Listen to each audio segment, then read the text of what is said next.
Ella dijo, eres demasiado bueno, necesito un chico malo. Encontró a su chico malo. Él era malo en todo, incluso en mantener un trabajo. Luego descubrió que los chicos buenos tienen casas. Los chicos malos duermen en sofás. Muy bien, Reddit, abróchense el cinturón porque esta historia es una locura. Mi novia me dijo que yo era demasiado bueno y que necesitaba a alguien con más filo. 6 meses después, ella duerme en sofás mientras su chico malo no puede mantener un empleo. Así es como ser aburrido y estable se convirtió en mi mejor venganza. Tengo 32 años, soy hombre y vivo en Colorado. No es la carrera más emocionante, lo sé, pero paga bien y se me da bien. Pasé la última década abriéndome camino desde un puesto inicial hasta ser gerente senior de proyectos. Empecé como ingeniero junior ganando $50,000 al año trabajando en proyectos municipales. A nadie le importaban los drenajes pluviales ni los estudios de tráfico, el tipo de trabajo que mantiene a las ciudades funcionando pero que no gana premios. Ahora dirijo equipos en desarrollos comerciales y mejoras de infraestructura. El salario aumentó significativamente y tomé decisiones inteligentes con ese dinero. En lugar de gastarlo en autos lujosos, soy dueño de una casa de 3 habitaciones en un vecindario decente que compré hace 5 años. Nada lujoso, pero es mía. Conseguí una buena tasa de interés, he hecho pagos extra cuando puedo y el valor de la propiedad ha aumentado alrededor de un 30% desde la compra. La casa necesitaba trabajo cuando la compré, por eso la conseguí a buen precio. Pasé fines de semana renovando la cocina, restaurando los pisos de madera y reemplazando accesorios. Aprendí la mayoría de eso con tutoriales en línea y con mi papá. Mi camioneta es una Ford 2015 que compré usada y pagué por completo hace 2 años. Funciona muy bien y no tengo pago mensual. Tengo una cuenta de jubilación sólida, un fondo de emergencia que cubre 6 meses de gastos y, en general, tengo mi vida en orden de manera que los asesores financieros asienten con aprobación. Mis fines de semana consisten en hacer senderismo con mi perro Cooper, un mestizo de Golden Retriever de 4 años que adopté de un refugio. Salimos a los senderos cada sábado por la mañana y a veces también los domingos. También tengo proyectos continuos de mejoras en la casa y paso tiempo con amigos, principalmente compañeros de la universidad que están en etapas de vida similares. Salimos a comer, vemos deportes y jugamos videojuegos, cosas normales de chicos. Una vida bastante estándar, no emocionante, pero cómoda y estable. Tengo una rutina, tengo metas y trabajo hacia ellas metódicamente. Mi novia Ashley, 28 años, y yo habíamos estado juntos durante 3 años. Nos conocimos a través de amigos en una barbacoa un verano de hace 3 años, una tarde perfecta de Colorado, montañas visibles a lo lejos y todos relajados. Ella era amiga de la novia de mi amigo Derek. Llegó con un vestido de verano y terminamos hablando la mayor parte de la tarde. Empezamos a salir de manera casual al principio, cenas, películas, la rutina normal de conocerse. Ella parecía genial, divertida, fácil de hablar y atractiva. Después de 6 meses las cosas se pusieron serias. Empezó a quedarse más seguido, a dejar ropa en mi casa y a conocer a mi familia. Trabajaba como recepcionista en una clínica dental en el centro. Ganaba lo suficiente para cubrir sus gastos. Dividíamos la mayoría de los costos cuando salíamos. Tenía su propio apartamento al otro lado de la ciudad con una compañera de cuarto, pero pasaba probablemente 4 noches a la semana en mi casa. Mirando atrás, siempre hubo pequeños comentarios que deberían haberme alertado. Mencionaba cómo una de sus compañeras de trabajo tenía un novio que conducía motocicletas y parecía tan libre, o como el nuevo chico de su amiga era espontáneo y emocionante. Yo solo asentía y seguía con lo mío pensando que solo estaba conversando. Error clásico. Los comentarios empezaron sutiles. Quizás 6 meses después veíamos una película y algún personaje hacía algo impulsivo y ella decía, eso es tan romántico, con un tono soñador. O veíamos a un tipo en motocicleta y comentaba lo genial que parecía. Pequeñas cosas que no registré. Luego estaban sus amigas. Ashley tenía un grupo del colegio, todas en diversos estados de caos romántico. Una salía con un barman que trabajaba de noche y dormía todo el día. Otra estaba con un actor aspirante que trabajaba medio tiempo en un gimnasio. Una tercera salía con un tipo que vivía en su camioneta por elección, llamándolo minimalismo. Estas mujeres se reunían para noches de chicas y Ashley volvía hablando de lo interesantes que eran las relaciones de todas, de cómo el novio de su amiga la sorprendió con un viaje al desierto sin importar que ella tuviera que pagarlo porque él estaba sin dinero, o como otro tipo escribía poesía ignorando que tenía 32 años y vivía con sus padres. Yo escuchaba y asentía sin ver el patrón, pero mirando atrás, Ashley comparaba nuestra relación estable con el caos emocionante de sus amigas y encontraba la nuestra insuficiente. Había otras señales también. Empezó a sugerir que hiciéramos cosas más espontáneas, como conducir a las montañas a medianoche para ver el amanecer, lo cual sonaba romántico hasta que considerabas el trabajo a la mañana siguiente y las carreteras de montaña en la oscuridad, o reservar un viaje de fin de semana sin verificar si yo tenía compromisos laborales y luego decepcionarse cuando no podía dejarlo todo. Siempre estás trabajando, decía cuando tenía que rechazar algún plan de último minuto. Tengo un trabajo, respondía. Los trabajos tienen horarios. Pero, ¿no quieres ser libre a veces, simplemente hacer algo sin planearlo tanto?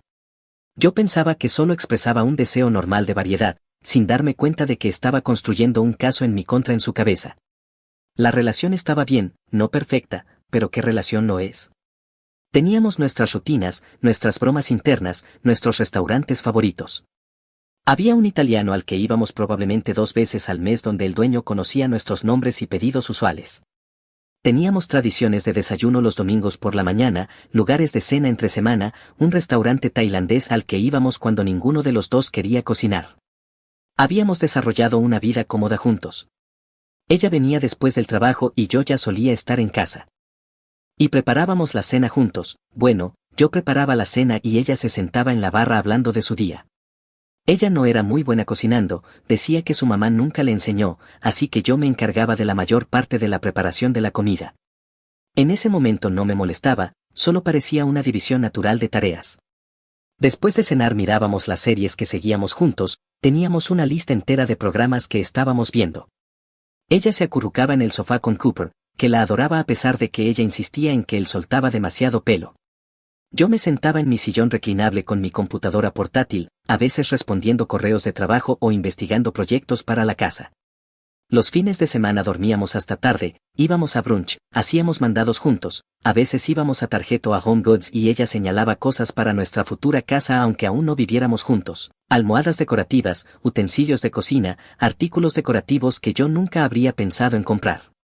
Yo lo tomaba como una señal de que estaba pensando en el largo plazo, lo cual me parecía algo bueno. Pensaba que estábamos construyendo algo a largo plazo. La relación había progresado naturalmente, de citas casuales a un compromiso serio. Habíamos conocido a las familias del otro, pasado fiestas juntos, hablado vagamente de planes futuros. El matrimonio parecía el siguiente paso lógico. Incluso había empezado a mirar anillos de compromiso unos 2 meses antes de la ruptura. Usaba mis descansos del almuerzo para recorrer joyerías, aprender sobre el corte, la claridad y todas esas cosas que antes nunca me habían importado. Hablé con Derek al respecto, le pedí consejo a la novia de él sobre qué estilo podría gustarle a Ashley. Pensaba que quizás la próxima primavera sería un buen momento para proponerle, tal vez durante un viaje de fin de semana a algún lugar bonito y significativo. Tenía todo un plan formándose en mi cabeza, llevarla de vuelta al lugar en las montañas donde habíamos hecho senderismo en una de nuestras primeras citas, empacar un picnic agradable, esperar el atardecer y hacer todo el gesto de arrodillarme. Calculaba que necesitaría unos 6 meses para ahorrar el tipo de anillo que la impresionaría. Ella me había mostrado fotos de los anillos de compromiso de sus amigas antes, siempre señalando cuáles le parecían bonitos. Todos estaban en el rango de 8 a 10.000, lo que significaba que tenía que ahorrar agresivamente. Ya había abierto una cuenta de ahorro separada solo para el anillo y estaba guardando alrededor de 1.000 al mes, recortando otros gastos para lograrlo. Dejé de hacer mis contribuciones habituales a mi Roth IRA durante unos meses, pensando que podría ponerme al día después. El anillo se sentía como la prioridad. Viendo atrás ahora, puedo ver lo delirante que estaba, construyendo todo un futuro en mi cabeza mientras Ashley estaba ocupada buscando la salida. Entonces llegó la conversación que descarriló todo. Era un martes por la noche de abril. Acababa de llegar del trabajo, me había cambiado la ropa de oficina y estaba empezando a cocinar. Ashley llegó directamente después de su turno, entró en la cocina y se quedó allí con una expresión extraña. Necesitamos hablar, dijo. Nunca es un buen comienzo para ninguna conversación. Apagué la estufa y le presté toda mi atención. ¿Qué pasa? Ella respiró hondo, como si estuviera a punto de lanzarse desde un trampolín. Brandon, creo que necesitamos terminar. Las palabras quedaron suspendidas en el aire por un segundo. Sentí una desconexión extraña entre escucharlas y procesarlas realmente. Está bien, dije despacio, ¿puedo preguntar por qué? Eres demasiado bueno, dijo. Y sinceramente pensé que estaba bromeando al principio. ¿Demasiado bueno? Sí. Eres estable y responsable y tienes tu vida en orden, pero no hay emoción ni pasión. Todo es tan predecible contigo. Siento que estoy saliendo con mi papá o algo así. Eso dolió más de lo que quería admitir. ¿Así que estás terminando conmigo porque soy responsable? No lo hagas sonar así, dijo poniéndose a la defensiva. Solo necesito a alguien con más filo, alguien espontáneo, alguien que me haga sentir viva en lugar de simplemente cómoda. Me quedé allí procesando eso, 3 años juntos y ella lo terminaba porque yo era demasiado estable, porque tenía una hipoteca y un 401k, porque prefería planear una cena agradable en vez de conducir a Las Vegas a las 2 de la mañana sin pensarlo. ¿Hay alguien más?, pregunté, sabiendo ya la respuesta. Ella tuvo la decencia de parecer culpable. Más o menos. Se llama Jack. Lo conocí en la fiesta de mi amiga Courtney el mes pasado. Es diferente a ti, más emocionante. ¿Así que has estado hablando con este tipo durante un mes? No es así, solo hemos estado hablando, conociéndonos. Nada físico ha pasado, ¿verdad? Porque aparentemente los asuntos emocionales no cuentan. Pero quiero ver qué pasa con él, continuó, y no sería justo contigo si estoy pensando en otra persona. Al menos tenía ese mínimo nivel de conciencia. Asentí despacio. Está bien, si eso es lo que quieres. Ella pareció sorprendida por mi reacción calmada, probablemente esperaba que suplicara o discutiera. ¿Estás bien con esto? No realmente, pero no voy a obligar a alguien a quedarse si no quiere estar aquí. Estás siendo muy maduro al respecto, dijo, y detecté un toque de decepción, como si hubiera querido más drama. ¿Condujiste hasta aquí? Sí, mi auto está afuera. Entonces deberías recoger tus cosas. Tienes ropa en el dormitorio y artículos de aseo en el baño. Ella parpadeó. ¿Ahora mismo? Pensé que tal vez podríamos hablar más de esto. ¿De qué más hay que hablar, Ashley? ¿Quieres salir con alguien más emocionante? Sal con él. No voy a sentarme aquí y convencerte de que valgo la pena. Se quedó allí un momento más, luego fue a recoger sus cosas. Tardó unos 20 minutos.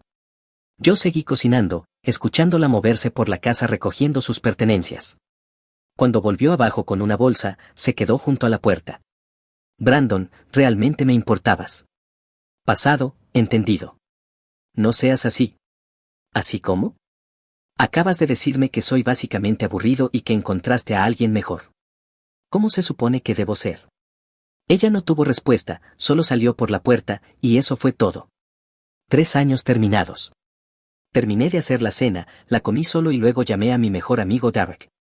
¿Ella te dejó porque eres demasiado bueno? Derek sonaba incrédulo. Es lo más tonto que he escuchado. Aparentemente no soy lo suficientemente emocionante. Amigo, tienes una casa, un buen trabajo. No eres poco emocionante, eres exitoso. Eso no es lo mismo. Derek siempre había sido directo, por eso hemos sido amigos desde la universidad. El tipo no tenía filtro y tenía exactamente la perspectiva que necesitaba en ese momento.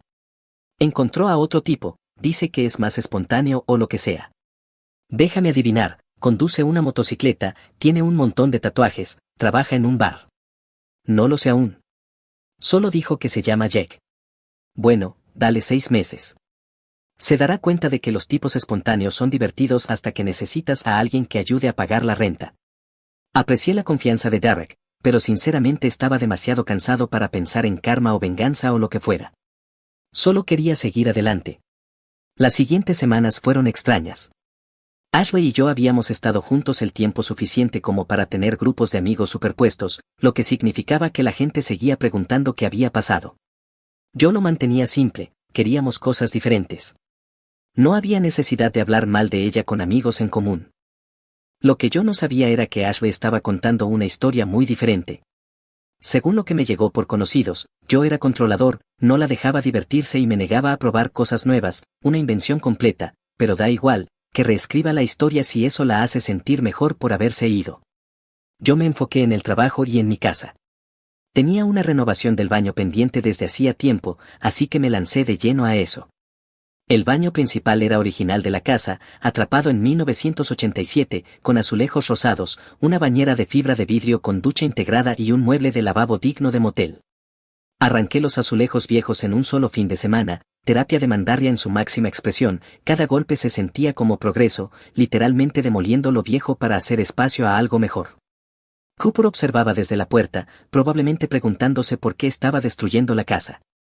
Pasé las siguientes semanas instalando nuevos azulejos de porcelana gris, actualizando a un tocador flotante moderno con lavabo de cuenco, reemplazando el botiquín, cambiando la lámpara e instalando un nuevo sistema de ducha con cabezal tipo lluvia. Todo el proyecto tomó unas 6 semanas de noches y fines de semana y costó alrededor de 8.000, pero cuando terminé el baño se veía increíble. Derek vino a verlo y asintió con aprobación, esto parece profesional, mucho mejor que esa pesadilla rosada. Se sentía bien construir algo, mejor que sentarse sintiendo lástima por uno mismo. Mantenía mis manos ocupadas y mi mente ocupada cada noche. Después del trabajo pasaba horas en el baño, se convirtió en mi terapia, me impedía pensar demasiado en Ashley y Jack. Derek venía la mayoría de los fines de semana para ayudar o simplemente pasar el rato, trabajábamos en la casa, pedíamos pizza, veíamos hockey, cosas simples, pero se sentía bien tener esa rutina. Parece que estás bastante bien, observó un sábado mientras pintábamos el baño. No es como si hubiera muerto, terminamos, la gente termina todo el tiempo. Sí, pero 3 años es mucho tiempo, tienes derecho a estar molesto. Lo estoy, pero sentarme a lamentarme no va a cambiar nada. Derek asintió, esa es la actitud. Oye, hablando de eso, mi hermana quiere presentarte a una de sus amigas. Estoy bien, gracias. Vamos hombre, es solo una cena, sin presión. Derek, han pasado 3 semanas, Ashley probablemente ya está saliendo con el capitán espontáneo, tú también deberías volver a intentarlo. Tenía razón, pero no estaba listo. Necesitaba tiempo para reiniciar y averiguar qué quería realmente de mi próxima relación. Esa decisión resultó ser correcta, porque unas 6 semanas después de la ruptura empecé a escuchar historias sobre Jack. Mi compañero de trabajo Brian mencionó haber visto a Ashley en un concierto con un tipo de aspecto sospechoso lleno de tatuajes. La novia de Derek informó que la amiga de Ashley, Courtney, estaba preocupada por la nueva relación de Ashley. Incluso mi vecino Tom, de alguna manera, tenía información sobre su novio músico que parece estar entre empleos. Tom me llamó una tarde mientras paseaba a Cooper. Siento lo de tu separación, dijo. Gracias Tom, estas cosas pasan, probablemente sea lo mejor. Escuché que ahora está con un músico, sin ingreso estable por lo que entiendo. ¿Cómo sabes eso? Tom tocó su nariz misteriosamente, conozco gente. Pero estás mejor así, un tipo bueno y estable como tú no debería estar con alguien que no aprecia eso. No pregunté detalles, ya no era asunto mío, pero la información seguía llegando, cada pieza completando más el panorama. Derek hizo algo de investigación a través de amigos en común y redes sociales, enviándome actualizaciones que nunca pedí pero que secretamente agradecía. Bien, Jack tiene 29 años, trabaja medio tiempo en Dentage Sounds, una tienda de música, pero llama para reportarse enfermo constantemente para practicar con su banda. Su banda se llama Broken Pavement, llevan juntos 6 años y han tocado quizá una docena de shows en total, la mayoría en noches de micrófono abierto, sin ningún álbum lanzado, solo grabaciones mediocres en SoundCloud con 50 reproducciones cada una. ¿Por qué sabes todo esto? Porque es hilarante. La mejor parte, lo desalojaron de su último apartamento hace 8 meses por no pagar el alquiler, ha estado durmiendo en sofás desde entonces. Actualmente se queda con su compañero de banda Steven, pero la novia de Steven le dijo a alguien que le dijo a la novia de Derek que Steven está cansado de que Jack se coma toda su comida. El panorama estaba claro, Jack tenía 29 años pero actuaba como de 19, tratando la vida como una universidad prolongada donde la responsabilidad era opcional. Trabajaba medio tiempo cuando le daba la gana, tocaba la guitarra en una banda que practicaba constantemente pero actuaba raramente, su espíritu libre significaba incapacidad para pagar renta, rotando entre sofás de amigos cada pocas semanas. Derek no pudo evitarlo, amigo, tu ex te dejó por un músico sin casa, eso es increíble. No está sin casa, solo tiene inseguridad habitacional. Duerme en sofás Brandon, esa es la definición de no tener casa. ¿Por qué sabes todo esto? Porque es hilarante. Te dejaron por ser demasiado estable y ella bajó de categoría a un tipo que no puede pagar ni su propio colchón. Tuve que admitir que había algo de ironía, pero en su mayoría solo me sentía mal por Ashley. Ella se convenció de que necesitaba emoción y terminó con alguien poco confiable. El verdadero golpe llegó 3 meses después de nuestra ruptura. Estaba en Home Depot comprando materiales para un proyecto del DAC cuando me encontré con Ashley en la sección de jardinería. Se veía diferente, más delgada, cansada, usando ropa que no reconocí. Su cabello también era distinto, más corto, con un estilo supuestamente atrevido que no le quedaba bien. Brandon, dijo, pareciendo realmente sorprendida de verme. Hola Ashley. ¿Cómo has estado?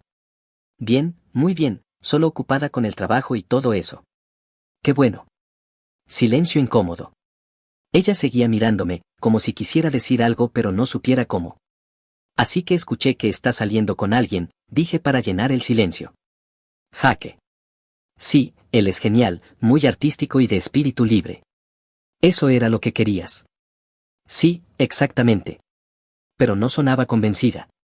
¿Y tú? ¿Sales con alguien? No realmente, he estado enfocándome en el trabajo y en arreglar la casa. La casa, dijo con un tono extraño, como si la casa fuera algo negativo.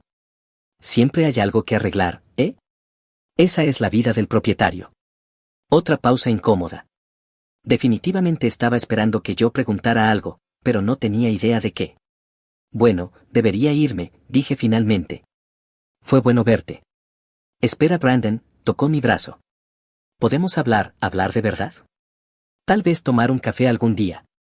Bandera roja, enorme bandera roja. No creo que sea una buena idea. Por favor, solo quiero ponernos al día como amigos. Cada instinto me decía que dijera que no, pero cometí el error de ser educado. Tal vez te escriba. No le escribí. 2 días después ella me envió un mensaje. Luego otro al día siguiente. Después llamó y dejó un correo de voz diciendo que realmente necesitaba hablar y que era importante. Contra mi mejor juicio acepté reunirnos para tomar un café ese sábado. Llegó 15 minutos tarde, disculpándose porque Jack necesitaba pedir prestado su auto para ir a practicar y perdió la noción del tiempo al devolverlo. No era un buen comienzo. Pedimos nuestras bebidas, nos sentamos y Ashley comenzó lo que claramente era un discurso preparado sobre cuánto había estado pensando en nosotros y en nuestra relación y cuánto había aprendido en los últimos meses. La dejé hablar mientras bebía mi café, esperando el punto real.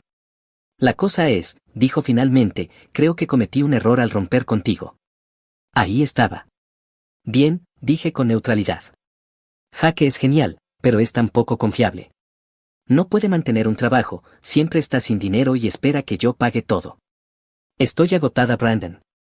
Olvidé lo que era estar con alguien que realmente tiene su vida en orden. ¿Así que quieres volver? Ella asintió con entusiasmo. Sé que te lastimé y lo siento muchísimo, pero creo que éramos realmente buenos juntos, podríamos intentarlo otra vez. Tomé otro sorbo de café, procesando lo que acababa de decir. Ella me dejó porque yo era demasiado aburrido, pasó 3 meses con un tipo poco confiable y ahora quería volver porque extrañaba que alguien pagara la cena. No. Ella parpadeó. No. No estoy interesado en volver contigo, Ashley. Vamos, Brandon, estuvimos 3 años juntos, eso tiene que significar algo. Significó algo, hasta que decidiste que no y te fuiste con alguien más emocionante. Estaba confundida, no sabía lo que quería. Y ahora sí sabes, convenientemente después de darte cuenta de que tu nuevo novio no puede pagar su propio apartamento. Ella se estremeció. Eso no es justo. ¿Sabes que no es justo? Que te dejen porque eres demasiado responsable. Que te digan que no eres lo suficientemente emocionante. Y que luego esperen que los recibas de vuelta cuando descubren que la responsabilidad sí importa. Cometí un error, dijo, con lágrimas empezando a formarse. Las personas cometen errores. Sí, y los errores tienen consecuencias. La mía es que ya no confío en ti. Por favor, Brandon, te pido otra oportunidad. Y yo te estoy diciendo que no. Siento que las cosas no hayan funcionado con Jack, pero ese no es mi problema. Ella me miró fijamente, probablemente esperando que cediera, como solía hacerlo durante nuestra relación, pero yo había terminado con ser el plan seguro de respaldo. ¿Así que eso es todo?, preguntó. 3 años juntos y ni siquiera lo intentarás. Tú terminaste esos 3 años, Ashley, no yo. Yo habría seguido intentándolo. Tú querías algo diferente. Me levanté, dejando mi café a medio terminar. Espero que encuentres lo que estás buscando, pero no será conmigo. Salí antes de que pudiera responder, subí a mi camioneta y conduje a casa. Me sentí mejor que en meses. Derek llamó esa noche. Escuché que te encontraste con Ashley. Las noticias vuelan. Ella le escribió a Courtney llorando porque no quisiste volver con ella. Courtney se lo dijo a mi novia, ya sabes cómo es. Déjame adivinar, ahora soy el malo por no perdonarla. Más o menos, según su versión está siendo frío y rencoroso, pero entre tú y yo, todos están impresionados de que no cedieras. ¿Por qué cedería? Porque eres un buen tipo y los buenos tipos normalmente aceptan de vuelta a sus ex cuando regresan arrastrándose. Tal vez ya terminé con ser tan bueno. Bien, mantén tus límites. Ella tomó su decisión.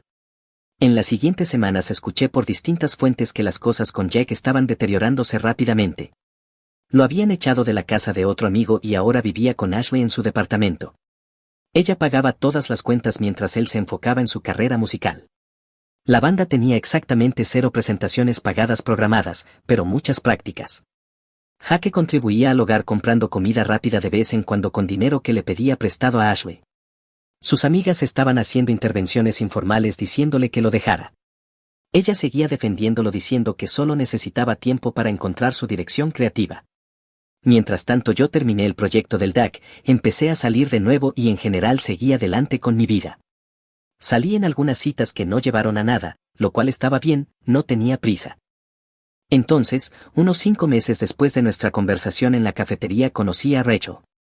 Ella era arquitecta paisajista y trabajaba en un proyecto comercial con el que mi empresa estaba colaborando, uno de esos desarrollos de uso mixto con tiendas, oficinas y unidades residenciales que requieren coordinación entre múltiples equipos. Mi empresa manejaba los aspectos de ingeniería civil y la suya diseñaba los espacios exteriores y el paisajismo. Nuestra primera reunión fue en una sala de conferencias con unas 12 personas más, revisando planos del sitio y discutiendo cómo la nivelación y el drenaje debían funcionar con su diseño paisajístico. Era la única mujer en la sala y captó la atención de inmediato, no por volumen ni agresividad, sino por competencia y confianza.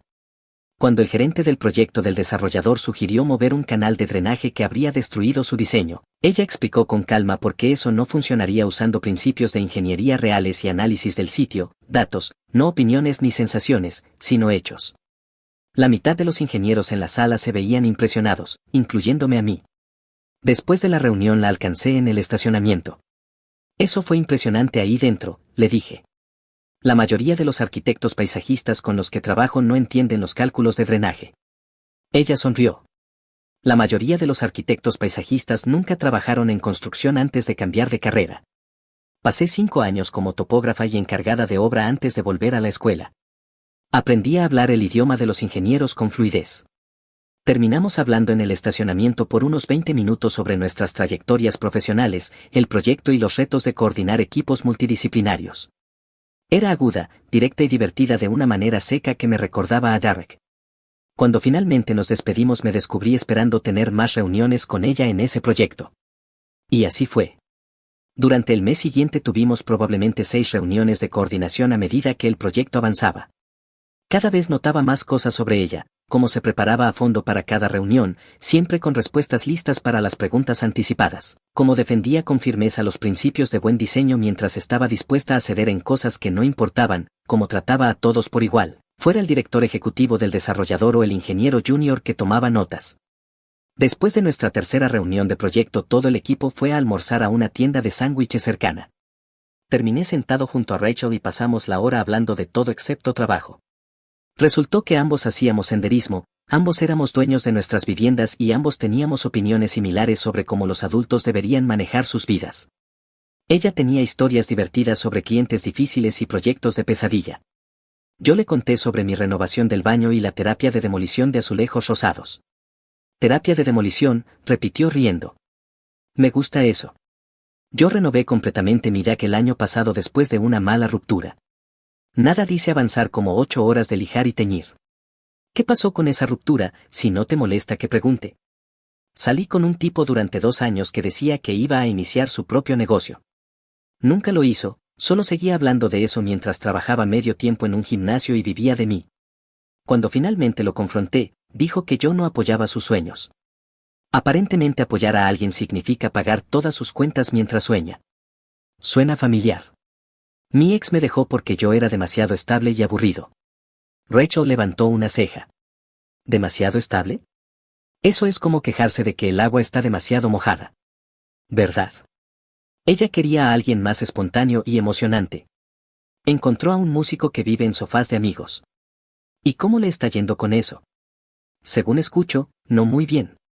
Compartimos una mirada de entendimiento mutuo, del tipo que pasa entre personas que han aprendido lecciones similares sobre las relaciones. Después de nuestra cuarta reunión de proyecto le pregunté si quería cenar algún día fuera del trabajo, no necesariamente una cita, solo continuar la conversación sin 12 personas alrededor. Ella dijo que sí sin dudarlo. Fuimos a un asador ese viernes y hablamos durante 3 horas seguidas sobre trabajo, familias, metas, experiencias. Me contó cómo había construido su negocio de arquitectura paisajista desde cero hace 5 años, cómo empezó como una operación individual trabajando desde su condominio y ahora tenía 4 empleados y una pequeña oficina. Yo le conté sobre la compra de mi casa, las renovaciones que había hecho y mis planes de eventualmente remodelar casas como un negocio secundario en la jubilación. ¿Tienes un plan?, observó. Me gusta eso. Mucha gente simplemente deriva por la vida esperando que las cosas funcionen. Salí con alguien que prefería derivar. No terminó bien. Yo salí con alguien que pensaba que los planes eran opresivos. Tampoco terminó bien. Empezamos a vernos regularmente después de eso, cenas 1 o 2 veces por semana, caminatas los fines de semana con Cooper, trabajar en proyectos en nuestras respectivas casas. Se sentía natural, fácil, como si nos conociéramos desde hacía mucho más tiempo del que realmente teníamos. Rachel apreciaba que yo tuviera estabilidad y un plan. Ella era dueña de su propio condominio, un lugar de 2 habitaciones que había comprado hacía 3 años en un vecindario similar al mío, y entendía las realidades de ser propietaria. Pasábamos los fines de semana recorriendo senderos alrededor de Boulder o trabajando en nuestras propiedades. A veces ella venía a mi casa y me ayudaba con los proyectos, ayudaba de verdad en lugar de solo mirar. Otras veces yo iba a su lugar y la ayudaba con su jardinería o reparaciones. Era dueña de su propia pequeña empresa que en realidad era rentable, no solo un sueño del que hablaba. Tenía una lista de clientes, un portafolio, empleados a los que pagaba puntualmente. Entendía los plazos, las responsabilidades y por qué no puede simplemente ignorar el trabajo para ser espontáneo. ¿Sabes lo que me gusta de ti?, dijo un sábado mientras plantábamos árboles en su patio trasero. Ella había diseñado una renovación completa del paisaje para su propio lugar y yo me ofrecía a ayudar con las cosas pesadas. Mis asombrosos buenos looks. Además de eso, eres confiable. Sé que si dices que vas a hacer algo, lo harás. Eso es raro. ¿Es un cumplido o un insulto? Definitivamente es un cumplido. Salí con un tipo el año pasado que era pura emoción y aventura. ¿Sabes qué pasó?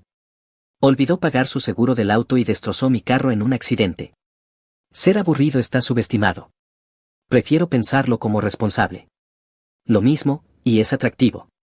Habíamos estado saliendo unos 2 meses cuando me encontré con Ashley otra vez, esta vez en un supermercado, y esta vez ella estaba con Jack.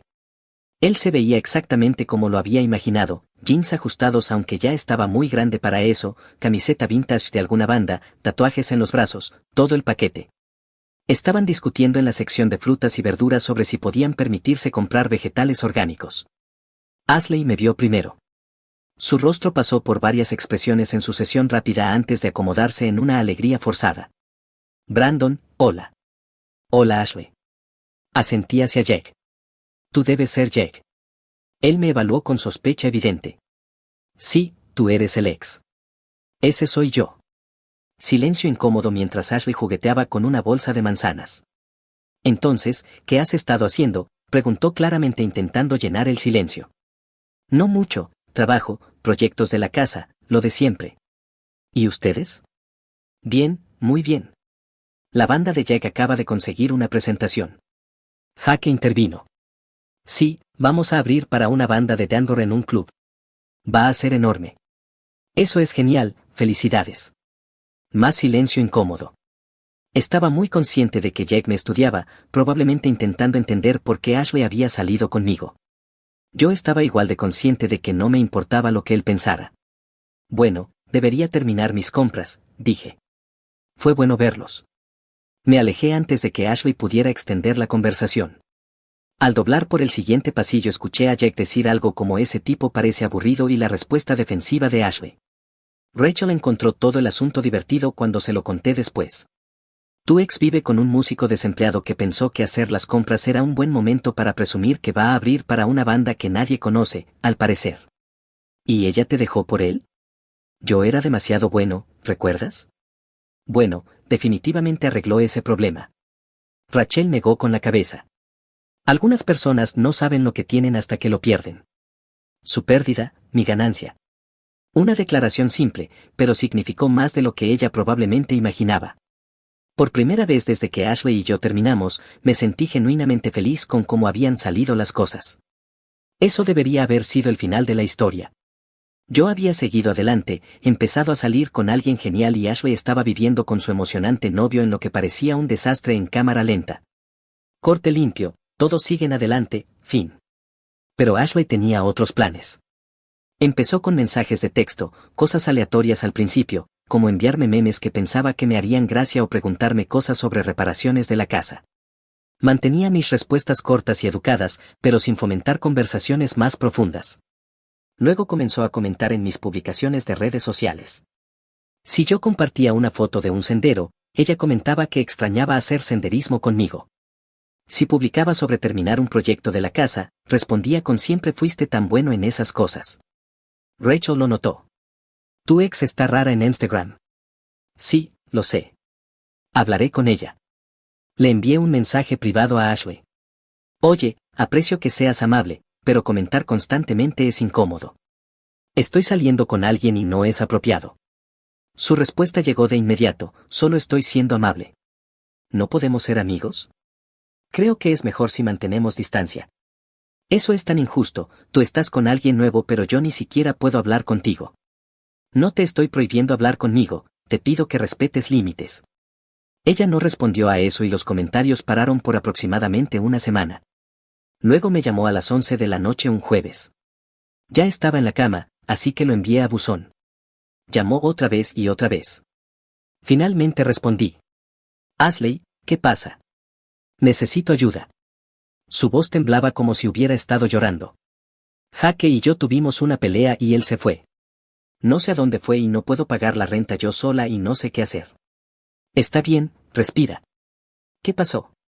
Ella empezó un relato atropellado sobre cómo Jack había sido despedido de la tienda de música por llegar tarde demasiadas veces, luego gastó su dinero de la renta en nuevo equipo de guitarra porque lo necesitaba para la banda y cuando ella lo confrontó, él la llamó controladora y salió furioso. Qué mal, dije, genuinamente simpático a pesar de todo. ¿Has llamado a sus amigos? No contestan Brandon. Estoy perdiendo la cabeza aquí. Mi renta vence en 3 días y no la tengo. ¿Y tus padres? Solo me dirán te lo dije sobre Jack. No puedo lidiar con eso ahora. Me incorporé en la cama completamente despierto. Ashley, ¿por qué me estás llamando? Porque tú siempre sabías qué hacer, siempre eras tan responsable y práctico. Estoy saliendo con alguien, recuerda. Esto es inapropiado. No te estoy pidiendo volver, solo necesito consejo. Por favor, Brandon. No te lo pediría si no estuviera desesperada. Contra mi mejor juicio pasé unos 20 minutos al teléfono hablándole de sus opciones. Podía pedirle a su arrendador una extensión de pago, podía tomar más turnos en el trabajo, podía mudarse a un apartamento más barato, podía finalmente llamar a sus padres y pedir ayuda aunque viniera con sermones. ¿Pero qué pasa si Jack vuelve y necesita un lugar donde quedarse?, preguntó. Ashley, por lo que acabas de decirme, él se gastó tu dinero de la renta en equipo de guitarra, tal vez que se haya ido es una bendición. No entiendes, está bajo mucha presión con la banda. ¿La banda que no le paga? Silencio. Mira, continué, no intento ser duro, pero necesitas priorizarte aquí. Resuelve tu situación de vivienda primero y luego preocúpate por Jack. Lo sé, tienes razón, solo ¿quisieras qué? Nada, gracias por ayudarme a pensar en esto. Sé que es raro llamarte. Es raro, pero espero que puedas resolverlo. Brandon, lo siento por todo, por cómo terminé las cosas, por lo que dije sobre que eras aburrido. Nunca fuiste aburrido, eras estable y yo fui demasiado tonta para apreciarlo. Aprecio que lo digas, pero no cambia nada. Lo sé, solo quería que lo supieras. Colgamos y me quedé despierto otra hora procesando la conversación. Una parte de mí se sentía mal por ella, pero una parte más grande estaba aliviada. Me había librado de la situación en la que ella estaba metida. Rachel preguntó al día siguiente y le di un resumen. Ella se quedó pensativa. Fuiste bastante amable al pasar tanto tiempo ayudándola a resolverlo. Lo sé, pero sonaba realmente desesperada. Eso es porque está desesperada. Está dándose cuenta de que emocionante y espontáneo no paga las cuentas.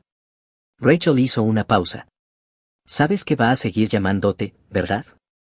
Quizás, pero dejé claro que no voy a volver con ella. No importa, en su cabeza tú eres la solución a todos sus problemas, el tipo responsable que tiene su vida en orden y arreglará todo. Rachel tenía toda la razón. Las llamadas continuaron. 2 días después Ashley me escribió preguntando si conocía apartamentos económicos. Luego preguntó si podía confirmar un contrato de arrendamiento porque su crédito era malo. Luego quiso saber si tenía trabajo extra que pudiera hacer. Cada solicitud era un paso más, probando los límites. Mantuve mis respuestas breves. No eran mis problemas para resolver. Una semana después Derek llamó riéndose. Ashley apareció en mi casa pidiéndome que te convenciera de ayudarla. ¿En serio? Sí, llegó llorando diciendo que la estabas ignorando. Le dije que te dejó por ser demasiado bueno, así que esperar que la rescataras era una locura. Le recordé que dejó a un hombre con casa y trabajo por un tipo que duerme en sofás. Duro. Lo necesitaba. Le dije que llamara a sus padres y te dejara en paz. Las llamadas pararon después de eso. 3 semanas de silencio. Luego Courtney me escribió, Ashley fue desalojada, Jack la dejó, está en mi sofá en una mala situación económica. Solo quería avisarte por si te contacta.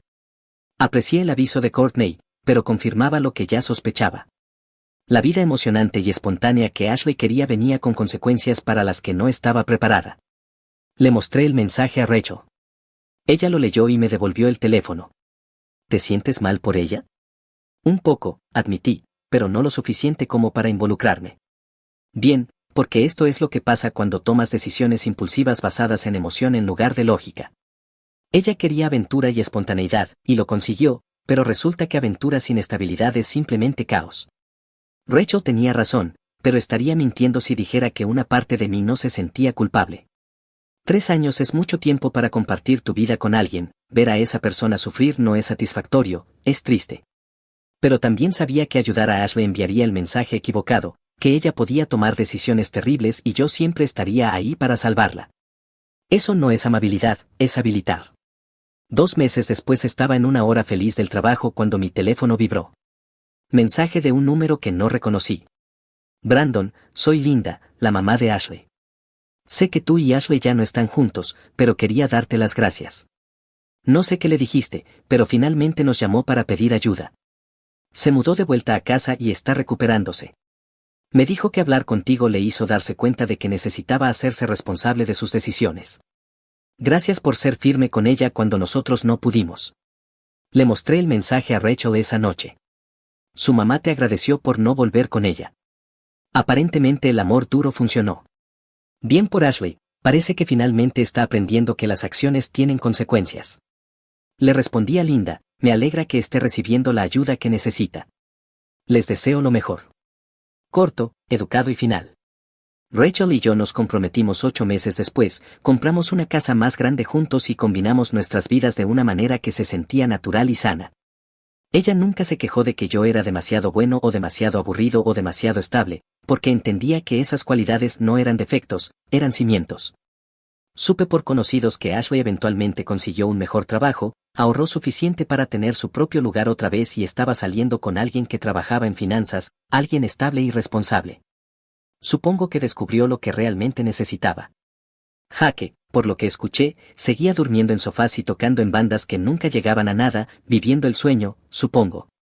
En cuanto a mí, estoy viviendo mi propia versión del sueño. Tengo una esposa que aprecia la estabilidad, una casa que estamos renovando juntos, 2 perros ahora en lugar de 1 y una vida que tal vez sería aburrida para algunas personas, pero que para mí es exactamente la correcta.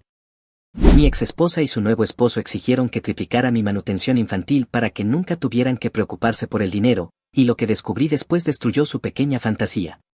Hola Reddit, nunca pensé que publicaría esto aquí, pero mi hermano jura que es oro para Reddit, así que aquí estamos, tomen palomitas y disfruten el espectáculo. Yo, un hombre de 32 años, me casé con Talia, una mujer de 30 años, cuando tenía 26. Ella era asistente legal y yo trabajaba en logística para una empresa de carga. Nos conocimos a través de amigos en común, salimos durante 2 años y nos casamos, algo bastante estándar. Al cabo de un año, Talia anunció que estaba embarazada, Dijo que había calculado mal su ciclo y que había olvidado tomar su píldora un par de veces. No pensé mucho en eso, esas cosas pasan, ¿verdad? Nuestra hija Ñola nació 9 meses después, a término y sana, la amé de inmediato. Hice todo lo de ser padre, pañales, noches sin dormir, todo. Pensé que estaba viviendo el sueño. La paternidad iluminó cada grieta en nuestro matrimonio, agrégale un bebé llorando y de repente discutíamos por la ropa sucia, el sueño, quien sacrificaba más, el drama clásico de nuevos padres. Cuando Ñola cumplió 2 años, las cosas se pusieron raras. El dinero comenzó a desaparecer de nuestros ahorros conjuntos. Cuando le pregunté a Talia, decía que eran compras, cosas de Ñola, gastos del hogar, pero los números no cuadraban.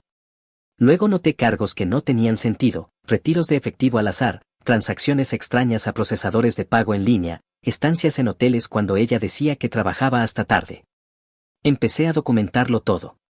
Durante 8 meses, había gastado casi $18,000. El punto de quiebre llegó cuando revisé mi cuenta personal de ahorros, la que había estado construyendo desde antes de conocerla, y la encontré casi vacía, $22,000 menos.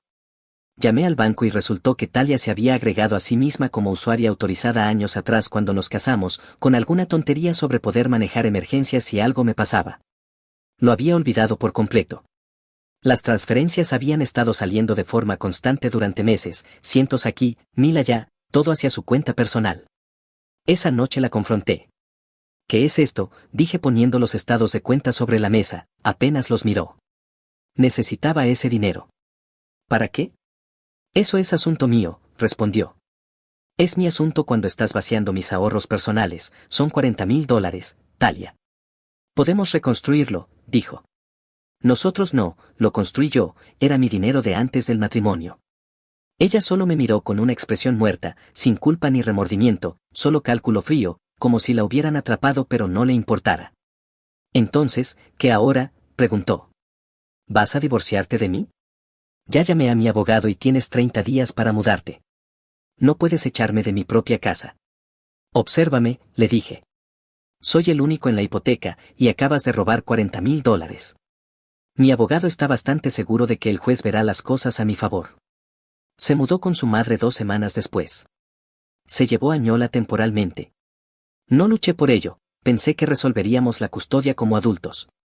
El divorcio tomó 8 meses. Mi abogado presionó mucho en el tema del robo y contrató a un experto financiero que rastreó cada dólar. Resultó que Talia tenía un problema de apuestas, principalmente póker en línea. El dinero que yo había ganado y ahorrado durante años había sido tirado en malas jugadas y sesiones de tilt. Su abogado intentó argumentar que eran bienes maritales, que la adicción era una enfermedad y que merecía compasión, pero el juez no lo aceptó. La señora Talia ocultó deliberadamente sus actividades de juego y vació sistemáticamente la cuenta personal de ahorros del demandante, fondos que precedían al matrimonio. Esto va más allá de la división de bienes y constituye mala conducta financiera y robo. La sentencia final del divorcio fue brutal para ella. Yo me quedé con la casa, ella no recibió nada de manutención conyugal, el juez dijo que su adicción al juego y el robo la descalificaban. La manutención infantil se calculó de manera justa según nuestros ingresos, pero el juez también ordenó que ella me reembolsara $20,000 de lo que había robado en cuotas durante 3 años. El experto financiero solo pudo rastrear de manera definitiva $20,000 hacia su juego, el resto eran retiros en efectivo sin registro, así que el juez solo pudo ordenar restitución por lo comprobable. Ella intentó negociar menos, pero el juez se negó. Usted ha reconocido estos gastos, dijo, y el análisis financiero muestra el rastro del dinero por al menos $20,000, usted devolverá lo que podemos probar que robó. Dividimos la custodia aproximadamente 50-50, Ñola estaba conmigo desde la tarde del lunes hasta la mañana del jueves, y con Talia desde la tarde del jueves hasta la mañana del lunes. A pesar de todo, nunca mencioné las dudas de paternidad, había criado a Ñola y mi nombre estaba en el certificado de nacimiento. Pensé que con eso era suficiente. Los $20,000 que me debía comenzaron a llegar mensualmente, $555, automático y ordenado por la corte, se sentía bien ver cómo el dinero regresaba lentamente. Durante unos 6 meses después del divorcio la vida fue estable, pagaba la manutención, cubría mis gastos, asistía a los eventos, pensé que habíamos llegado a cierto equilibrio. Luego Talia conoció a Corinne, aproximadamente 6 meses después del divorcio. Talia comenzó a mencionar a alguien nuevo, Corinne. Lo conocí una vez en uno de los partidos de fútbol de Ñola, mocasines, cuello del polo levantado, parecía un estereotipo viviente de un corredor de finanzas, me dio un apretón de manos demasiado firme, me llamó jefe y habló de su carrera y de la gestión de patrimonio durante 15 minutos seguidos. Debe ser difícil pagar manutención, dijo como si estuviera empatizando. Es lo que hacen los padres, ¿verdad? Aún así debe sumar mucho, añadió. Se comprometieron rápido, quizá 4 meses después. Corinne se mudó al apartamento de Talia. Ñola mencionó que él había invadido el lugar con sus cosas, siempre en su laptop hablando de grandes negocios pero sin ir nunca a una oficina.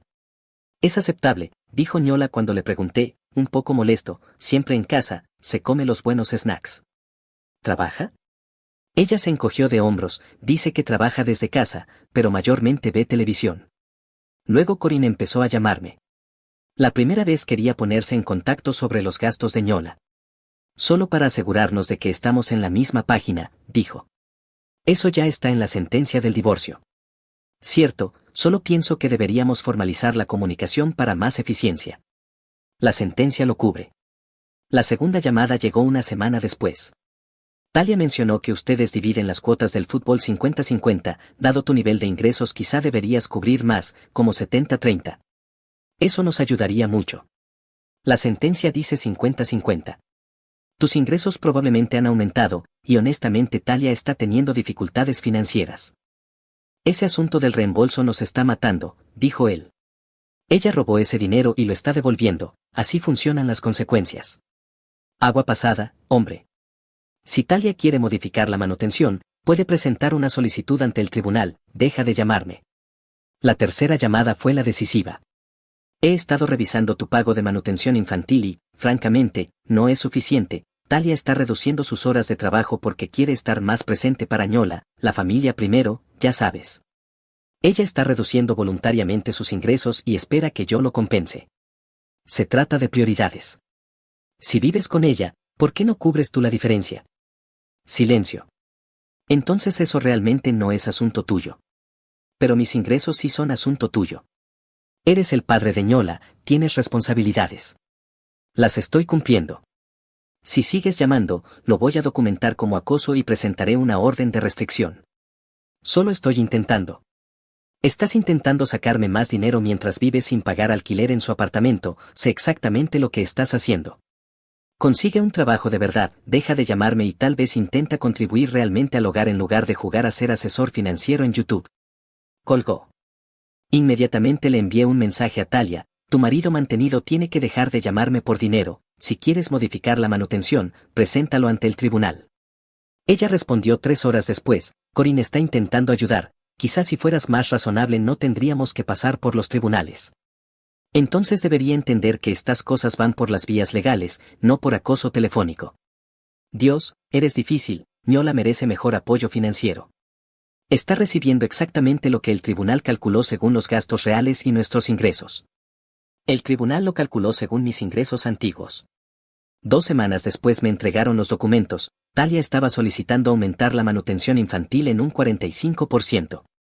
La trampa de modificación de manutención. La petición enumeraba todo tipo de razones por las cuales debía pagar más, los gastos de Ñola habían aumentado, los ingresos de Talia habían disminuido porque estaba trabajando menos horas para priorizar el tiempo en familia, yo tenía la capacidad financiera para contribuir más, ella necesitaba alivio de la orden de reembolso porque le estaba causando dificultades económicas. Lo que no estaba en el papel era la participación de Corinne, pero yo sabía exactamente de quién había sido la idea. Ese tipo era un parásito que se había enganchado a Talia, se mudó a su lugar sin contribuir nada y decidió que mis pagos de manutención debían ser más altos para financiar su estilo de vida. Llamé a mi abogado y le expliqué la situación. Están pidiendo un aumento del 45%, dijo revisando los documentos.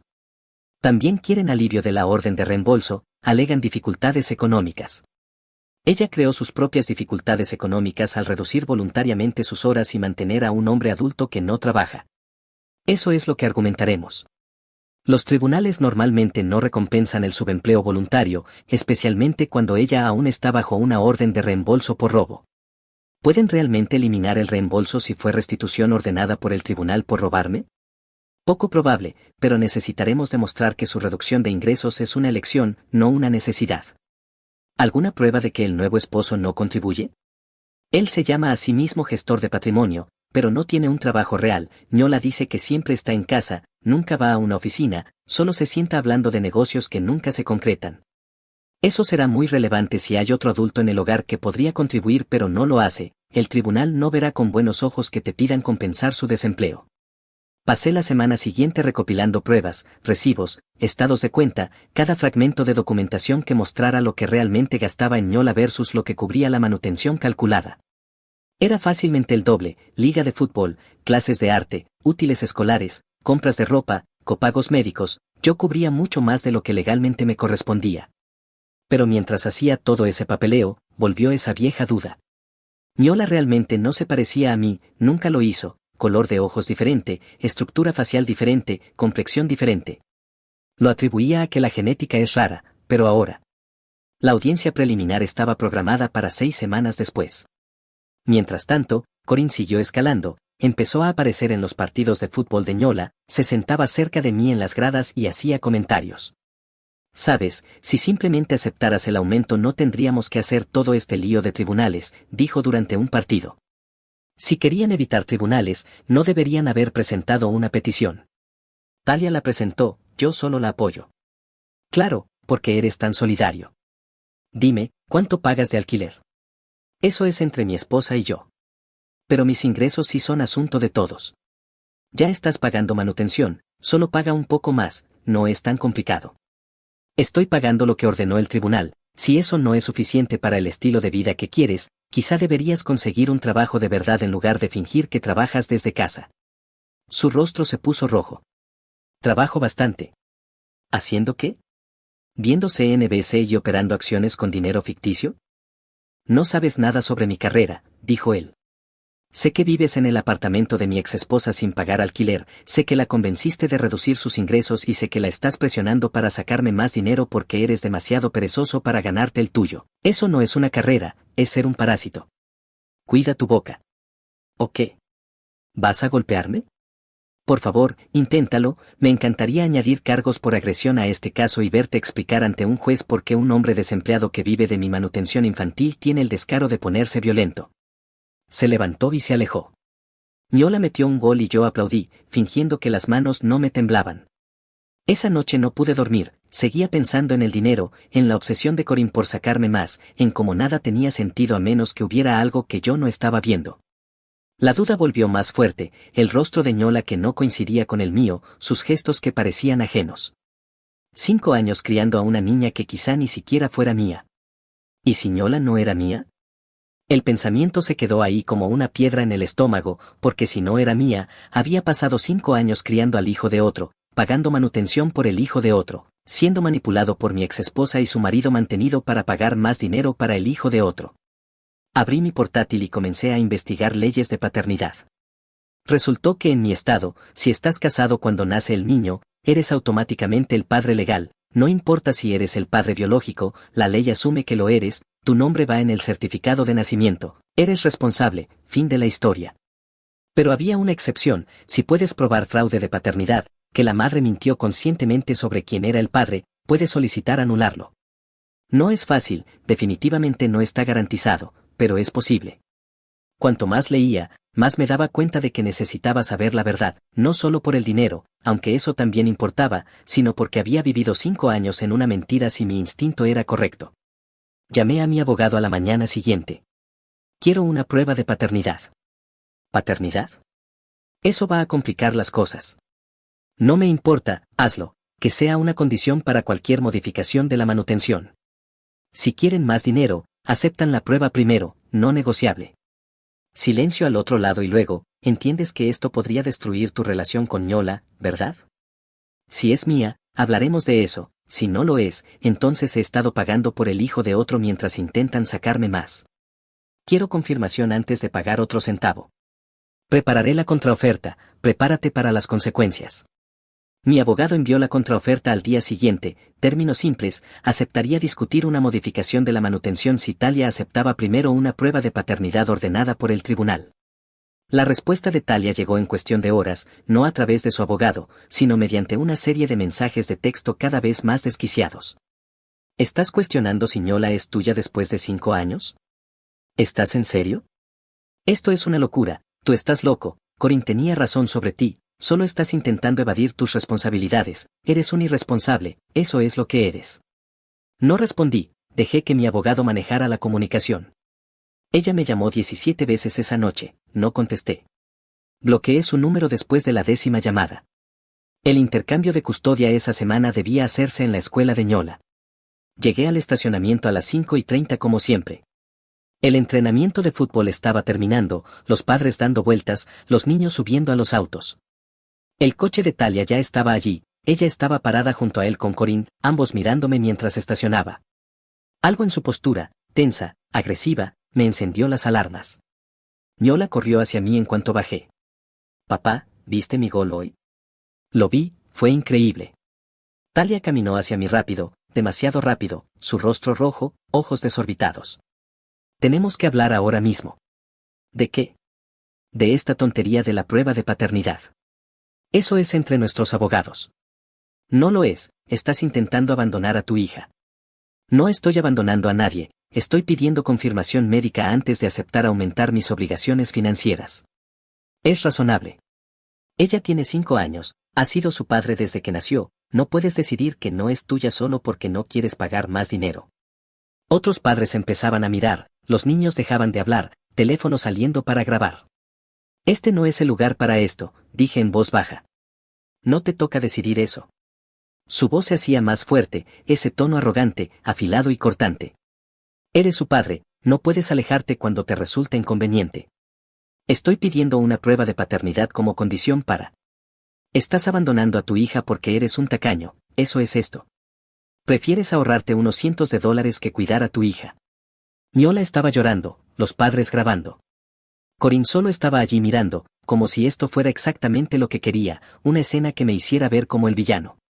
Talia, estás asustando a Ñola. ¿Yo la estoy asustando? Tú eres el que está cuestionando si siquiera es tuya. ¿Qué clase de padre hace eso? Un padre al que le están pidiendo pagar más dinero mientras mantiene a tu esposo desempleado.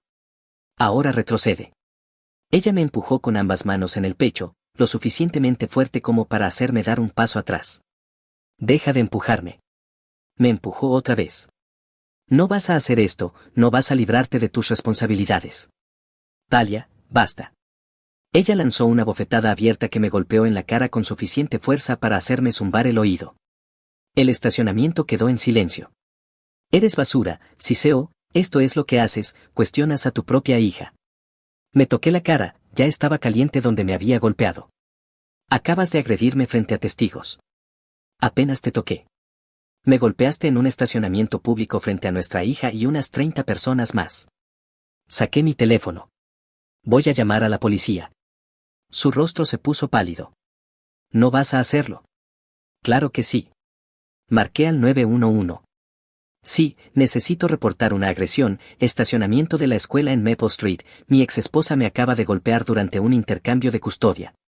Corín finalmente reaccionó, agarrando el brazo de Talia. Nos vamos.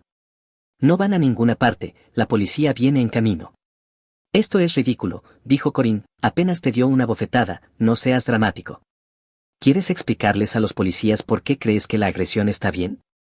Los policías llegaron 8 minutos después, 2 oficiales tranquilos y profesionales.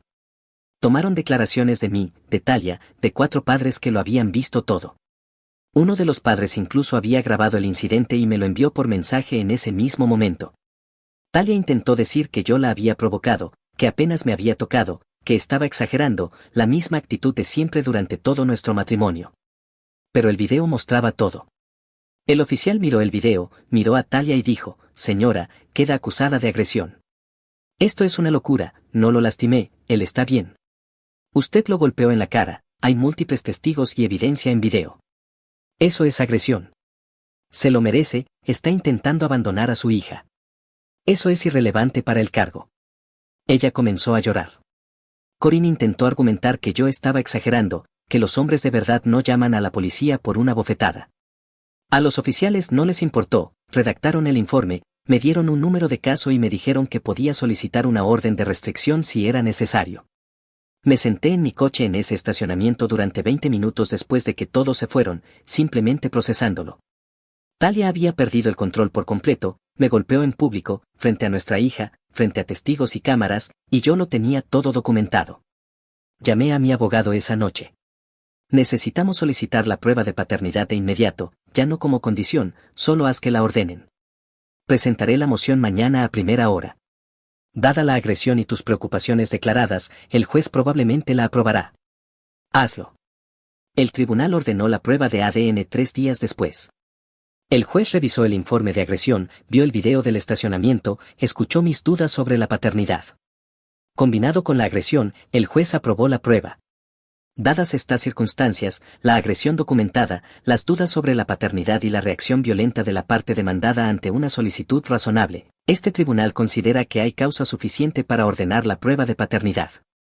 Talia intentó pelearlo, su abogado argumentó daño emocional, relación parental establecida, el mejor interés del niño. El juez lo rechazó.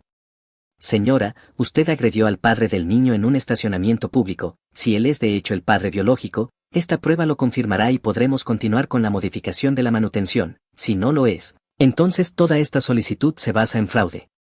De cualquier manera, haremos la prueba. La recolección del ADN se hizo en un laboratorio, hisopos bucales, contenedores sellados, documentación de cadena de custodia.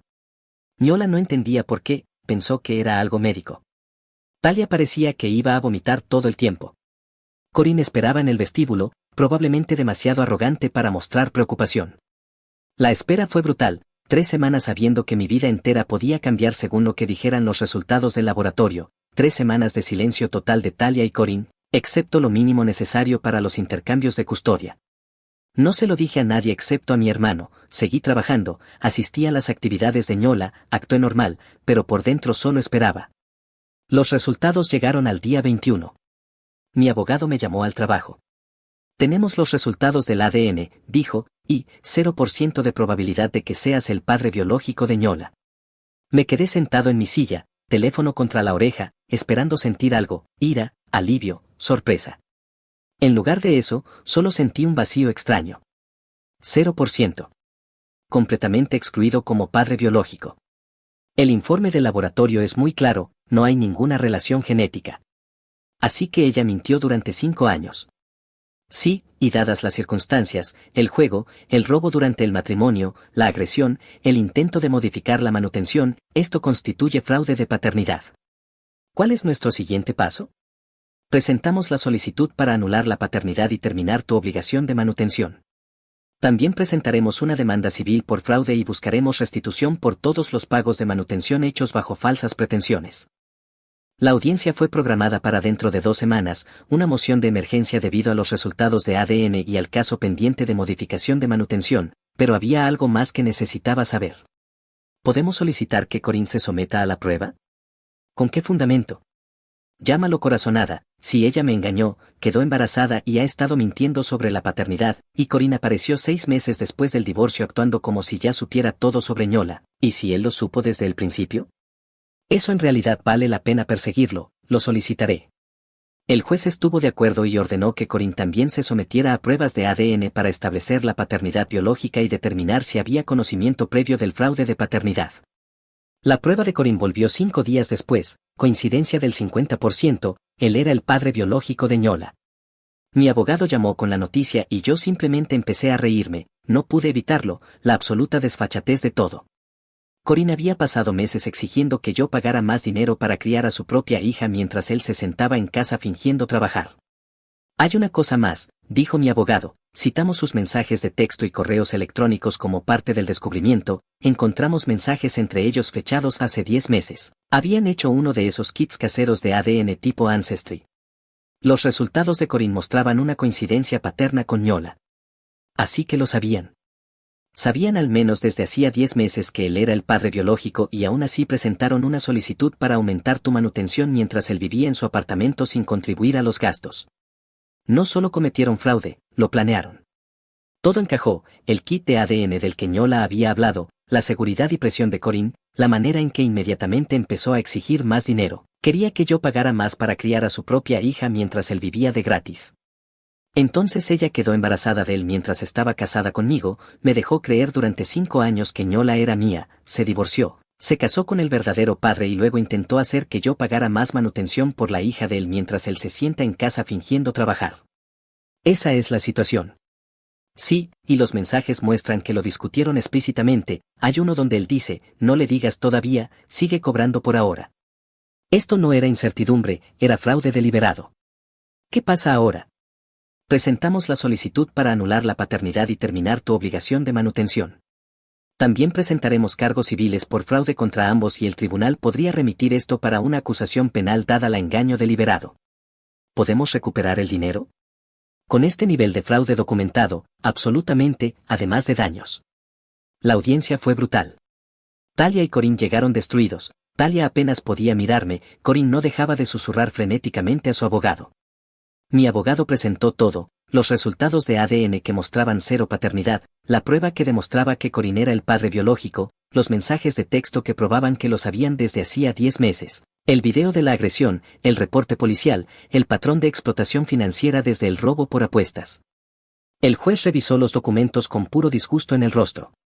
Así que permítanme asegurarme de que entiendo bien, dijo mirando a Talia, usted concibió un hijo con el señor Corín mientras estaba casada con el demandante, le permitió creer que era el padre durante 5 años, cobró manutención de él durante aproximadamente 2 años y medio después del divorcio mientras simultáneamente le debía reembolso por fondos robados durante el matrimonio, luego se casó con el padre biológico, confirmó su paternidad mediante una prueba de ADN casera hace 10 meses y después presentó una solicitud para aumentar la manutención del padre no biológico mientras vivía con el verdadero padre biológico que no contribuye a los gastos del hogar. ¿Es correcto? La abogada de Talia intentó interrumpir, pero el juez levantó la mano. Señora, le pregunto a usted directamente. Es complicado, su señoría. No es complicado, es fraude. Fraude claro, documentado y deliberado. Se volvió hacia Corín. ¿Y usted, señor, cuándo supo que era el padre biológico? El abogado susurró algo, Corín carraspeó, hace unos 10 meses, su señoría, mediante prueba casera de ADN. Ya veo, y no dijo nada. En cambio, se mudó a la casa de la demandada, no contribuyó financieramente según el testimonio y presionó activamente al demandante para aumentar la manutención de su propia hija biológica. Yo solo quería asegurar que Ñola tuviera suficiente apoyo. ¿Por parte de la persona equivocada mientras usted estaba en casa desempleado? Mi abogado se puso de pie. Su señoría, tenemos mensajes que muestran discusión explícita de seguir cobrando manutención de mi cliente incluso después de confirmar la paternidad, esto no fue accidental, fue fraude planificado. Presentó los mensajes, el juez los leyó y su expresión pasó de disgusto a furia. Señor Corín, usted escribió, y cito, no le digas todavía, sigue cobrando por ahora. Permitió conscientemente que el fraude continuara mientras vivía a costa del demandante y planeaba aumentar el fraude. El rostro de Corín se puso blanco. El juez dictó sentencia de inmediato, paternidad anulada, manutención terminada, Corín ordenado a ser colocado en el certificado de nacimiento como padre legal dentro de 30 días. El saldo restante del reembolso por el robo de Talia a continuar, caso remitido al fiscal para investigación penal por fraude. Luego vino la parte que había estado esperando, además, dada la gravedad y duración de este fraude, combinadas con el cargo de agresión y el historial de mala conducta financiera de la demandada, ordeno la restitución completa de todos los pagos de manutención hechos bajo falsas pretensiones. El cálculo muestra $32,000 pagados durante aproximadamente 2 años y medio, dada la documentación del fraude, el robo previo, la agresión y la participación del señor Corín en el esquema. También otorgó honorarios legales y daños punitivos, restitución total $75,000, responsabilidad conjunta y solidaria, ambos demandados igualmente responsables. Talia jadeó, Corín parecía como si lo hubiera atropellado un camión. Su señoría, eso es excesivo, comenzó su abogada. Lo que es excesivo es cometer fraude de paternidad durante 5 años, cobrar manutención bajo falsas pretensiones mientras debía restitución por un robo anterior, intentar aumentar esa manutención fraudulenta, agredir a la víctima cuando lo confrontan y permitir que el padre biológico viva de gratis mientras exige más dinero. $75,000 es más que justo. Tiene 90 días para establecer un plan de pago o enfrentar cargos por desacato y posible cárcel.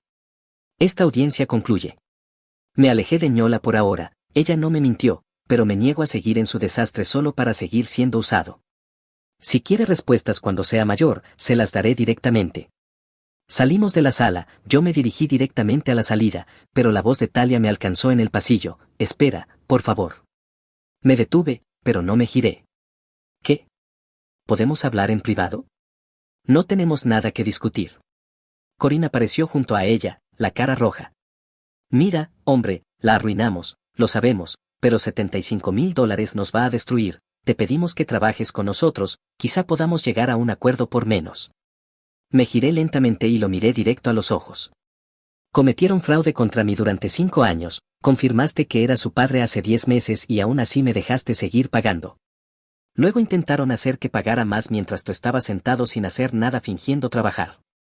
¿Y ahora quieres misericordia? La restitución nos va a arruinar. No es mi problema. Ñola va a sufrir. Esa es tu hija, tu responsabilidad, tú quisiste jugar a la casita mientras yo pagaba. Felicidades, ahora te toca realmente mantener a tu hija en vez de hacer que otro lo haga. No sabíamos cómo. Eres un hombre adulto con una hija, resuélvelo. Consigue un trabajo real, deja de fingir ser un gestor de patrimonio y contribuye algo por primera vez en tu patética vida. Él apretó los puños. No sabes nada. Sé que eres un mantenido, sé que has estado viviendo de mi manutención y del sueldo de ella durante meses, sé que la presionaste para reducir sus ingresos para sacarme más dinero, sé exactamente lo que eres, un parásito que encontró un boleto de comida y trató de mejorarlo usando mi billetera. Pues eso se acabó, tú eres el padre de Ñola, tú pagas por ella. Bienvenido a la paternidad, jefe. Talia sollozaba. Por favor, te lo ruego, no podemos pagar tanto, no puedes solo. No. Me robaste durante nuestro matrimonio, me dejaste criar a la hija de otro durante 5 años, intentaste que pagara más, cometiste fraude.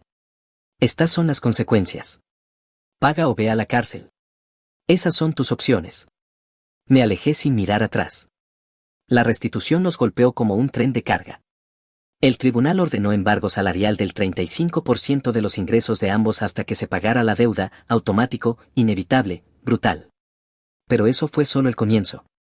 El cargo de agresión resultó en una declaración de culpabilidad. Talia recibió 6 meses de libertad condicional, clases obligatorias de control de ira y un antecedente penal que hizo casi imposible conseguir trabajos legales. Su firma legal se enteró y la despidió de inmediato por violaciones éticas. La carrera ficticia de Corinne se evaporó, la noticia del caso de fraude se propagó y los pocos clientes que tenía desaparecieron de la noche a la mañana. Sus ingresos cayeron a cero. La investigación penal por fraude avanzó rápido, el fiscal estaba furioso por la naturaleza calculada del engaño, presentó cargos contra ambos por hurto mediante engaño, conspiración para cometer fraude, perjurio en documentos de la Corte de Familia, cargos graves que conllevaban posible prisión. Aceptaron un acuerdo de culpabilidad para evitar juicio, ambos recibieron 2 años de libertad condicional, servicio comunitario y cumplimiento de restitución. Pero las condenas por delito grave significaban que Talia nunca podría trabajar en derecho otra vez y Corinne podía olvidarse de cualquier carrera financiera legítima. Sus ingresos combinados se desplomaron. Luego comenzaron los embargos, 35% de nada sigue siendo nada. El tribunal modificó el embargo para incluir cualquier ingreso futuro, cualquier reembolso de impuestos, cualquier ganancia inesperada, estaban atrapados. El aviso de desalojo llegó aproximadamente 6 semanas después de la sentencia, no podían pagar el alquiler sin ingresos y con la deuda creciente. Tuvieron que mudarse a un estudio en la peor zona de la ciudad, las cosas de Ñola quedaron apiladas en una esquina, sin privacidad, sin espacio, solo pobreza. Pero aquí es donde se pone incluso mejor, el estrés destruyó a Corinne. Comenzó a tener ataques de pánico, no podía dormir, perdió peso porque no podían permitirse comida decente. Su precioso ego no soportó pasar de gestor de patrimonio a delincuente desempleado pagando restitución por fraude. Empezó a sufrir problemas de salud inducidos por el estrés, presión alta, dolor de pecho, ansiedad constante, visitas a urgencias que no podían pagar, facturas médicas acumulándose además de la restitución, los embargos quitando parte de cualquier dinero que entrara de los nuevos trabajos de Talia en tiendas minoristas al salario mínimo. Talia terminó trabajando en 2 tiendas minoristas solo para mantener un techo sobre sus cabezas, doblando ropa, manejando cajas registradoras, volviendo a casa exhausta al diminuto apartamento. Había pasado de asistente legal en una firma corporativa a dependienta con antecedentes penales. Su perfil de LinkedIn decía profesional legal, la realidad decía cajera en tienda de descuentos, delincuente, convicta por fraude. Corín finalmente consiguió un trabajo en un almacén, cargando camiones, moviendo inventario, trabajo duro y salario mínimo. La fantasía de ser gestor de patrimonio murió oficialmente. Ahora solo era otro tipo con un chaleco reflectante ganando apenas lo suficiente para sobrevivir mientras veía desaparecer el 35% para pagarle al hombre al que intentó estafar. Su salud seguía empeorando, el trabajo físico combinado con el estrés lo llevó a más visitas a urgencias. Una vez se lastimó la espalda tan gravemente que no pudo trabajar durante 3 semanas. Sin trabajo no había ingresos, sin ingresos no había dinero para el embargo, lo que significaba cargos por desacato pendiendo sobre su cabeza. La vida de Ñola se desmoronó, el diminuto estudio era deprimente, su distrito escolar era peligroso, detectores de metal, peleas, programas sin fondos.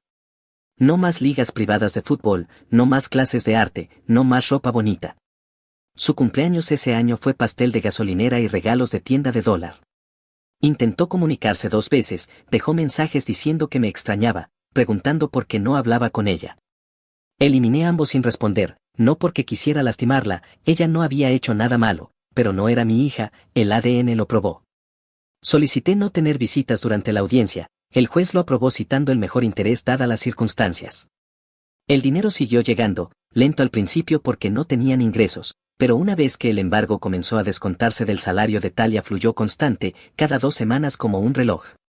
Ver ese dinero volver se sentía como justicia en forma líquida. Para el mes 6 habían pagado alrededor de 7.000, quedaban 68.000.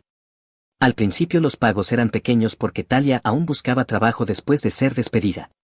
Una vez que comenzó en el comercio minorista, los embargos aumentaron. Para el mes 12 habían pagado alrededor de 16.000 en total, quedaban 59.000. Talia añadió un segundo trabajo y Corín finalmente consiguió el empleo en el almacén, así que los embargos aumentaron sustancialmente. Para el mes 18 habían pagado alrededor de 27.000 en total, quedaban 48.000. El embargo los estaba destruyendo y no había nada que pudieran hacer. Intentaron negociar una vez más, enviaron una carta a través de su abogado ofreciendo un acuerdo por 35.000 en lugar de 75. Nuestros clientes están experimentando dificultades financieras severas, el embargo es insostenible, solicitan misericordia. Mi abogado respondió, la orden judicial se mantiene, pago completo o cargos por desacato, esas son las opciones. Corín terminó nuevamente en urgencias, susto de ataque cardíaco inducido por estrés, resultó ser ansiedad, pero las facturas médicas eran reales, $5.000 que no tenían. El hospital demandó, más embargos, más deuda. Su salud se deterioró aún más, perdió 40 libras en 6 meses, parecía un fantasma. El engreído corredor financiero que me llamaba jefe y exigía más dinero había desaparecido, ahora solo era un hombre roto trabajando un empleo manual que apenas podía soportar, viendo cómo su sueldo desaparecía para pagarle al hombre que había defraudado. Talia no estaba mucho mejor, trabajando 70 horas a la semana entre 2 empleos, volviendo a una vivienda diminuta que apenas podía pagar, lidiando con un marido cuya salud se derrumbaba. La adicta al juego que había robado $40.000 y cometido fraude de paternidad ahora no podía ni pagar comida. Los oficiales de libertad condicional eran implacables, pruebas aleatorias de sustancias, reportes semanales, servicio comunitario, fallar una cita significaba violación de libertad condicional y posible cárcel. El estrés era constante, aplastante, inescapable. La gente en su círculo social se enteró del caso de fraude, los rumores corrieron rápido, los amigos desaparecieron, la familia dejó de hablarles, la madre de Talia ni siquiera devolvía sus llamadas. Eran parias. Corín intentó llamarme de nuevo desde un número nuevo, contesté por accidente. Necesitamos hablar de los pagos, dijo, su voz sonaba destruida, cansada, derrotada, rota. No, no necesitamos. Por favor, solo escucha, te lo ruego, las facturas médicas nos están enterrando, no puedo trabajar más, mi espalda está hecha polvo y mi presión está por las nubes, vamos a quedar sin hogar. Deberías haber pensado en eso antes de cometer fraude. Sé que la arruinamos. No la arruinaron, ustedes calcularon, planearon y ejecutaron un esquema de fraude durante meses, sabiendo la verdad, viviendo de mi dinero, exigiendo más, eso no es un error, es conducta criminal, por eso eres un delincuente convicto ahora. El estrés me está matando, literalmente, el doctor dijo que estoy en riesgo de un ataque cardíaco real. Entonces quizá no deberías haber cometido fraude. Acciones, consecuencias. Quisiste jugar con mi dinero, ahora pagas cada centavo, el tiempo que tome. Ñola vive en la pobreza por esto. Ñola vive en la pobreza porque su padre biológico es un mantenido que cometió fraude en vez de conseguir un trabajo real. Eso es culpa tuya. Tú eres su padre, tú la mantienes, así funciona. Te lo ruego. Ruega lo que quieras, vas a pagar $75,000, ni un centavo menos, el tribunal lo dijo. Si no te gusta, háblalo con el juez, o, espera, no puedes, porque eres un delincuente convicto en libertad condicional. Es curioso cómo funciona. Colgué, bloqueé el número. Los pagos continuaron, lentos, constantes, implacables, cada 2 semanas como un reloj. Mi vida simple, limpia, libre de mentiras y parásitos.